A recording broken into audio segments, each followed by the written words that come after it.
or 20 countries, yeah, the 20 countries, I think 15 or 16 of them consider Bitcoin actually legal. So you should think about this fact that governments are actually talking about how to legalize, how to regulate this. How will this affect you? So I'm going to try to explain this because there is still a few opinions out there that says, oh, no, Bitcoin is too late. This is the people that think they know what they're talking about. I love those people. Because usually they have no clue about what they're actually talking about. And this goes with everything. Look at all the different innovations that we have in our baggage, right? We've seen credit cards, we've seen internet, we've seen telephones, we've seen televisions, we've seen internet and postal service, cars. All these innovations are like obvious for us all today, right? Was it obvious when they actually came along with the idea of it? No, all the experts and all the media said it was a bad idea.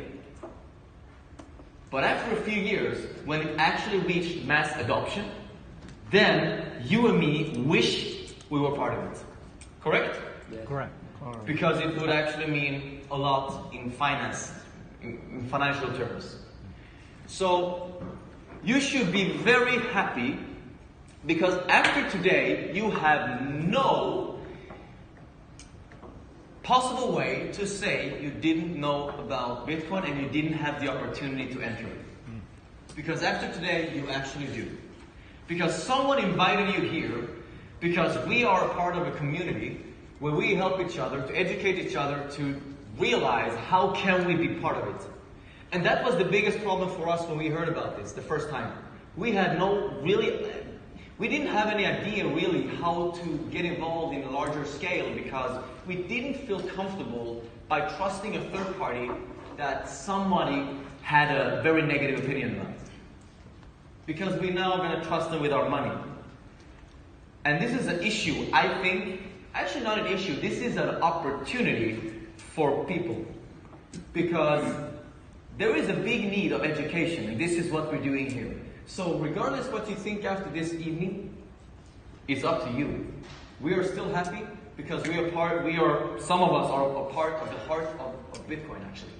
So I'm going to explain what is it. Okay, Bitcoin is decentralized.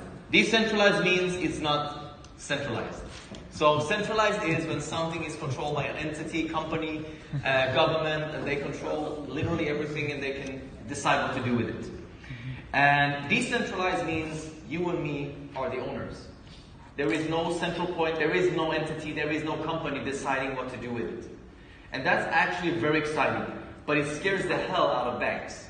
It scares the hell out of actually some governments as well that like to have control over their population.